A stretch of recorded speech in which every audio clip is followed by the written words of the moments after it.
दीगर तैयारियों में रदी अल्लाहु अन्हा बहुत ही मसरूफ थी। आटा गूंथने और दीगर तैयारियों में लगी हुई थी, क्योंकि सुबह ही सारे काम पूरे करने थे। दूसरी तरफ 8-10 साल के मासूम से दो भाई अपना खेल छोड़कर माँ के पास आ गए। उनके मासूम लहजे में एक सवाल था, अम्मा तुम्हें याद नहीं, आज ईद है, जरा बाहर आकर देखो तो सही। मोहल्ले के लड़के लड़कियां नए नए कपड़े पहनकर कितना खुश हो रहे हैं, और हम दोनों ने तो अभी तक नए कपड़े भी नहीं पहने। क्या इसका मतलब ये है कि हम आज ईद नहीं मनाएंगे? थोड़ी देर बाद वे फिर कहने लगे, अम्मा जल्दी से हमारे नए कपड़े पहना दो, हम भी उनके साथ खेलते खेलते ईदगाह जाना चाहते हैं। जब अब्बू आएंगे तो उन्हें हमारे साथ भेज देना, हम उनके साथ वापस लौट आएंगे। माँ ने बच्चों के सिर पर मोहब्बत भरा हाथ फेरा, उनके माथे को चूमा और बोली, अभी ईदगाह जाने में काफी वक्त है बेटा, तुम लोग बाहर जाकर थोड़ा घूम फिर आओ, फिर मैं तुम्हें नए कपड़े पहना दूंगी। हो सकता है तब तक तुम्हारे अब्बू भी आ जाएं, शायद वह तुम्हारे लिए नए कपड़े लेकर आएं, तब मैं तुम्हें नए कपड़े पहना दूंगी और तुम अपने अब्बू के साथ ईदगाह चले जाना। अब जाओ बेटा, बाहर जाकर थोड़ा खेलो, इस बीच मैं अपने काम निपटा लूं। दोनों भाई बोले, जी अम्मा। फिर छोटा भाई अचानक सवाल करने लगा, अम्मा क्या अब्बू हमारे लिए नए कपड़े लेने गए हैं? माँ ने दोनों बच्चों को अपने गले से लगा लिया, उनके माथे पर प्यार से चूमा और अपने दिल के आंसू पोंछते हुए हंसकर कहा, हाँ बेटा तुम्हारे लिए नए कपड़े आएंगे, तुम्हें जरूर पहनाऊंगी। अब तुम लोग बाहर जाकर खेलो, सब ठीक हो जाएगा। माँ ने अपने रब पूछे और मजबूरी में अपने काम में दोबारा मशगूल हो गई। कुछ देर बाद दोनों भाई फिर रोते हुए घर लौट आए। उन्होंने कहा, अम्मा वे लोग हमें अपने नए कपड़े दिखाकर चिढ़ा रहे हैं। वे कहते हैं, देखो तुम्हारे पास हमारे जैसे नए कपड़े नहीं हैं, अगर होते तो तुम इन्हें जरूर पहनते। वे कहते हैं कि हमारे अब्बू कैसे हैं जो ईद के दिन भी हमारे लिए नए कपड़े नहीं लाए। वे हमें ईदगाह चलने को कह रहे हैं और बोल रहे हैं जल्दी से नए कपड़े पहनकर आओ, अगर आना है। वे खजूर के पेड़ के नीचे खड़े हैं और तब तक हमारा इंतजार करेंगे जब तक हम नए कपड़े पहनकर उनके साथ न चले। अम्मा अब्बू अभी तक क्यों नहीं आए?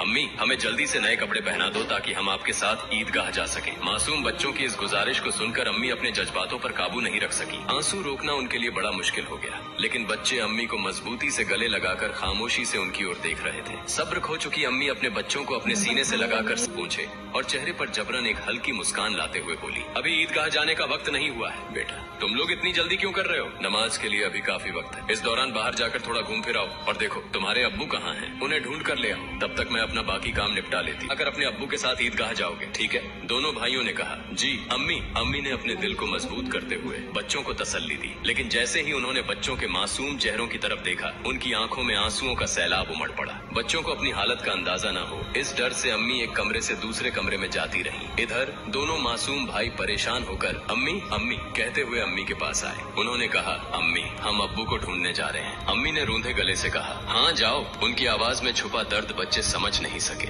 बड़े भाई ने अफसोस जताते हुए कहा, अब्बू कहाँ होंगे? छोटे भाई ने बड़े भाई से पूछा, अब्बू कहाँ गए? बड़े भाई ने जवाब दिया, पता नहीं, चलो इधर उधर ढूंढते हैं। छोटे भाई के कंधे पर हाथ रखते हुए दोनों भाई अब्बू की तलाश में निकल पड़े। इधर अम्मी अपने दिल का दर्द कम करने का कोई रास्ता नहीं पा रही थी। उनकी बेचैनी और बढ़ गई। वो सोचने लगी, मैं अपने मासूम बच्चों को कैसे बताऊं कि आज उन्हें नए कपड़े पहनाने की सामर्थ्य हमारे पास नहीं है, फिर भी उन्हें कैसे तसल्ली दूं? और आज तो ईद का दिन है, वे मेरी बात क्यों मानेंगे? या अल्लाह तुम्हारे अलावा कोई सहारा नहीं। ईद के लिए जो मिठाई बनाई है वह भी कई दिनों तक थोड़ा थोड़ा गेहूं बचाकर तैयार की है, उसी से हलवा और रोटी बनाई है, लेकिन नए कपड़े कहाँ से लाऊं? या अल्लाह ये बोझ क्यों डाल दिया इस अम्मी के सिर पर? तुम तो सबकी हालत जानते हो, मैं इन मासूम बच्चों को कैसे समझाऊं? या अल्लाह तुम रहम दिल और सर्वशक्तिमान हो, झूठ बोलना गुनाह है, यह जानते हुए भी मैं अपने बच्चों को झूठे दिलासे और उम्मीद देकर तुम मेरे गरीब पति की हालत जानते हो, तुम गरीबों के हालात से वाकिफ हो, हे रहमान हे रहीम। यह कहते कहते माँ रसोई में चली गईं और जोर जोर से चक्की चलाने लगी। चक्की के घुर्र घुर्र की आवाज के साथ उनके दिल का दर्द भी बाहर आने लगा।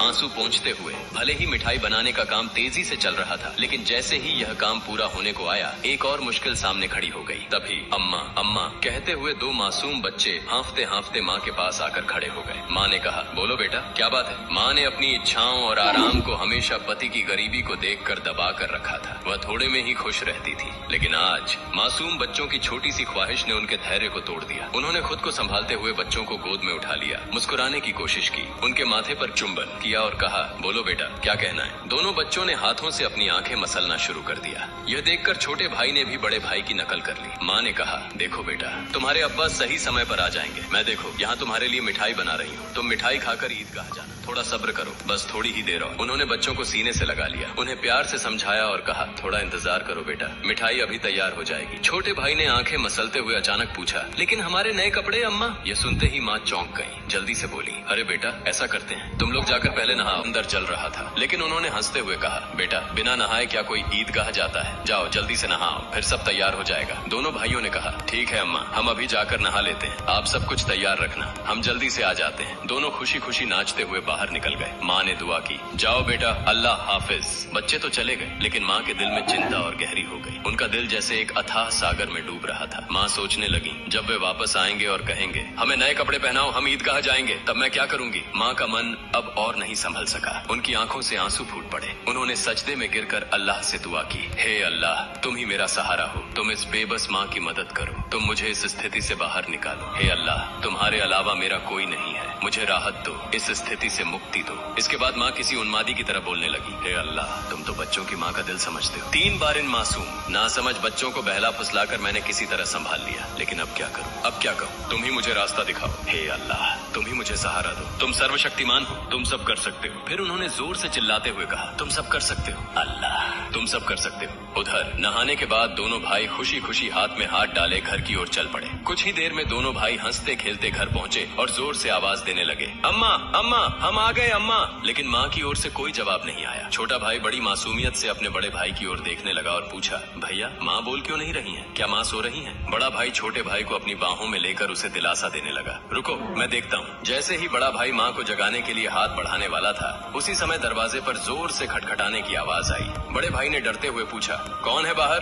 बाहर से कोई जवाब नहीं आया। दोनों भाई चकित होकर एक दूसरे की ओर देखने लगे। छोटा भाई डर के मारे बड़े भाई से चिपक गया। तभी फिर से दरवाजे पर जोर से खटखटाने की आवाज हुई। डर और घबराहट से दोनों भाई चिल्ला पड़े, अम्मा अम्मा, बाहर कौन है? लेकिन माँ की ओर से कोई आवाज नहीं आई। फिर दरवाजे पर खटखटाने की आवाज के साथ कुछ भारी खड़खड़ाने की आवाज सुनाई दी। दोनों भाई डर गए। उन्हें पता था कि अगर कोई रिश्तेदार, परिवार का सदस्य या पड़ोसी घर पर आता है तो वह हमेशा सलाम करता है, लेकिन ये सब कुछ उल्टा हो रहा था। बड़े भाई ने छोटे भाई को और कहा, तुम ही मुझे सहारा दो, तुम सर्वशक्तिमान हो, तुम सब कर सकते हो। फिर उन्होंने जोर से चिल्लाते हुए कहा, तुम सब कर सकते हो अल्लाह, तुम सब कर सकते हो। उधर नहाने के बाद दोनों भाई खुशी खुशी हाथ में हाथ डाले घर की ओर चल पड़े। कुछ ही देर में दोनों भाई हंसते खेलते घर पहुँचे और जोर से आवाज देने लगे, अम्मा अम्मा, हम आ गए अम्मा। लेकिन माँ की ओर से कोई जवाब नहीं आया। छोटा भाई बड़ी मासूमियत से अपने बड़े भाई की ओर देखने लगा और पूछा, भैया माँ बोल क्यों नहीं रही हैं? क्या माँ सो रही हैं? बड़ा भाई छोटे भाई को अपनी बाहों में लेकर उसे दिलासा देने लगा, रुको मैं देखता हूँ। जैसे ही बड़ा भाई माँ को जगाने के लिए हाथ बढ़ाने वाला था, उसी समय दरवाजे पर जोर से खटखटाने की आवाज आई। बड़े भाई ने डरते हुए पूछा, कौन है बाहर? बाहर से कोई जवाब नहीं आया। दोनों भाई चकित होकर एक दूसरे की ओर देखने लगे। छोटा भाई डर के मारे बड़े भाई से चिपक गया। तभी फिर से दरवाजे पर जोर से खटखटाने की आवाज हुई। डर और घबराहट से दोनों भाई चिल्ला पड़े, अम्मा अम्मा, बाहर कौन है? लेकिन माँ की ओर से कोई आवाज नहीं आई। फिर दरवाजे पर खटखटाने की आवाज के साथ कुछ भारी खड़खड़ाने की आवाज सुनाई दी। दोनों भाई डर गए। उन्हें पता था कि अगर कोई रिश्तेदार, परिवार का सदस्य या पड़ोसी घर पर आता है तो वह हमेशा सलाम करता है, लेकिन ये सब कुछ उल्टा हो रहा था। बड़े भाई ने छोटे भाई को और कसकर गले लगाते हुए कहा, मुझे समझ नहीं आ रहा ये क्या हो रहा है? माँ भी कुछ बोल नहीं रही है। डरते डरते दोनों भाई दरवाजे के पास गए। जैसे ही वे वहाँ पहुँचे, बाहर से फिर से खटखटाने की आवाज आई। दोनों भाई थोड़ा पीछे हटे और जोर से चिल्लाकर पूछा, कौन है दरवाजे पर? बाहर से आवाज आई, मैं दर्जी हूँ, दरवाजा खोलो। दोनों भाई हैरान रह गए। उन्होंने पूछा, दर्जी आप यहाँ क्यों? बाहर से आवाज आई, हाँ मैं दर्जी हूँ, दरवाजा खोलो, मैं तुम्हारे लिए नए कपड़े लेकर आया हूँ, इन्हें ले लो। जैसे ही यह बात सुनी, दोनों भाइयों ने जल्दी से दरवाजे की कुंडी खोली। सामने एक व्यक्ति नए कपड़ों के गट्ठर के साथ खड़ा था। दोनों भाई एक पल के लिए हैरान रह गए। दर्जी ने कपड़े उनकी ओर बढ़ाए। बड़े भाई ने झटपट सारे कपड़े अपने हाथों में ले लिए और छोटे भाई का हाथ पकड़कर तेजी से दौड़ते हुए माँ के पास पहुँचा। उस समय माँ अब भी संभल नहीं पाई थी। वह गुपचुप आंसू बहा रही थी। दोनों भाई बोले, अम्मा अम्मा, देखो दर्जी हमारे लिए कितने सुंदर सुंदर नए कपड़े लेकर आया है, जल्दी से हमें कपड़े पहनाओ, हम ईदगाह जाएंगे। बड़े भाई की बात सुनते ही छोटा भाई भी चहकते हुए बोला, हाँ अम्मा जल्दी करो, अगर देर हो गई तो हमें नमाज का समय नहीं मिलेगा। माँ यह सुनकर हैरान रह गई। कुछ पल के लिए बच्चों की ओर देखा और उन्हें गले लगाकर फूट फूट कर रोने लगी। इसके तुरंत बाद उन्होंने बच्चों को छोड़ दिया और सीधे सजदे में गिर गई। उन्होंने कहा, है अल्लाह, तुम्हारी महानता को कौन समझ सकता है। उन्हें तुरंत समझ में आ गया कि जो व्यक्ति नए कपड़े लेकर दर्जी बनकर आया था, वह वास्तव में दर्जी नहीं था। निश्चित ही वह अल्लाह के भेजे हुए फरिश्तों में से एक था। माँ सजदे से उठी और जल्दी से बच्चों से बोली, जाओ बेटा जाओ, उसे मेरा सलाम कह देना और कहना कि वह आज हमारे घर से विदा हो जाए। लेकिन बच्चों को यह बात याद ही नहीं रही। दोनों भाई नए कपड़े पाकर इतने खुश थे कि उनकी खुशी का ठिकाना नहीं रहा। माँ ने बच्चों को देख उनके सिर और पीठ पर हाथ फेरकर उन्हें गोद में लेकर प्यार किया और माथे पर चूमा। फिर हल्के से डांटते हुए कहा, बेटा क्या तुम अभी तक नहीं गए? दर्जी साहब को क्या लगेगा? वे सोचेंगे कि इस घर के लोग कितने बदतमीज हैं। मेहमान बाहर दरवाजे पर खड़ा है और तुम यहाँ मस्ती कर रहे हो। तुमने उसे भूल ही गए। यह तो बहुत बड़ा गलत व्यवहार है। तुरंत जाओ, उसे मेरा सलाम पहुँचाओ और कहना कि वह आज हमारे मेहमान बने। जाओ बेटा, उन्हें बैठक में आराम से बैठने के लिए कहो। बिना देरी किए दोनों भाई दरवाजे की ओर भागे, लेकिन तब तक दर्जी घोड़े पर सवार होकर घर से बहुत दूर निकल चुका था। दोनों भाई जोर से चिल्लाने लगे, दर्जी साहब, ओ दर्जी साहब, अम्मा ने आपको सलाम कहा है, जल्दी वापस आइए। आज आप हमारे घर दावत पर आइए, हम बैठक का दरवाजा खोल रहे हैं। लेकिन दूर से हवा के साथ जवाब आया, अपनी अम्मा और अब्बा को मेरा सलाम देना, किसी और समय मिलने आऊंगा। अस्सलामु अलैकुम। दोनों भाई दौड़ते हुए माँ के पास आए और सब कुछ बता दिया।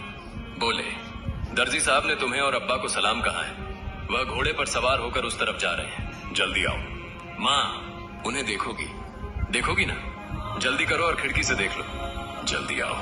माँ, अगर देर करोगी तो उन्हें फिर नहीं देख पाओगी। दर्जी साहब कितने खूबसूरत लगते हैं, आओ ना। माँ ने बच्चों की बात सुनकर खिड़की के पास आकर खड़ी हुई और बाहर की ओर देखा। उन्होंने देखा एक तेजस्वी पुरुष नजर आया। वह आकाश की ओर उड़ते जा रहे थे और उनके शरीर की चमक चारों ओर फैली हुई थी। उनकी रोशनी सूर्य की किरणों को भी फीका कर रही थी। माँ तन्मय होकर यह सब देख रही थी। अचानक वह पुरुष घोड़े सहित कहीं अदृश्य हो गए। उन्हें अब और नहीं देखा जा सकता था। इतने में दोनों भाई जोर से चिल्लाकर बोले, अम्मा, अम्मा देखो, वो रहे अब्बा, दूर से आ रहे हैं।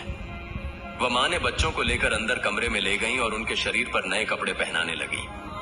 उसकी आंखों से खुशी के आंसू बह रहे थे। दोनों भाइयों ने हैरानी से पूछा, अम्मा, अम्मा तुम क्यों रो रही हो? माँ ने कहा, बेटा मैं क्यों रो रही हूँ, यह तुम अभी नहीं समझोगे। तुम्हारी उम्र अभी इतनी नहीं हुई है, लेकिन आज से ये बात याद रखना, एक पल के लिए भी अल्लाह ताला को भूलना मत। अल्लाह को हमेशा याद रखना। जो हमेशा अल्लाह को याद रखता है वह कभी भी मुसीबत में नहीं पड़ेगा। अगर तुम इस छोटी सी बात को हमेशा अपने दिल में बसा लोगे और जिंदगी भर अल्लाह को नहीं भूलोगे तो देखोगे कि अल्लाह हमेशा तुम्हारी मदद करेगा। वह कभी तुम्हें कठिनाइयों में नहीं डालेगा। माँ अपने बच्चों को यही नसीहत दे रही थी और साथ ही उन्हें नए कपड़े पहना रही थी। जब बच्चों को सजाने का काम पूरा हो गया तो माँ ने सुरमे का डिब्बा लाकर छोटे बेटे की आंखों में सुरमा लगाया। बड़े बेटे की आंखों में सुरमा लगाते ही दरवाजे के बाहर से आवाज आई, अस्सलामु अलैकुम या फातिमा तुझ जहरा। अंदर से हजरत फातिमा रजी अल्लाह ताला अन्हा ने जवाब दिया, वालेकुम अस्सलाम या अली करीमुल्लाह। छोटा बेटा दौड़कर बाहर गया और चिल्लाने लगा, अब्बा आ गए, अब्बा आ गए।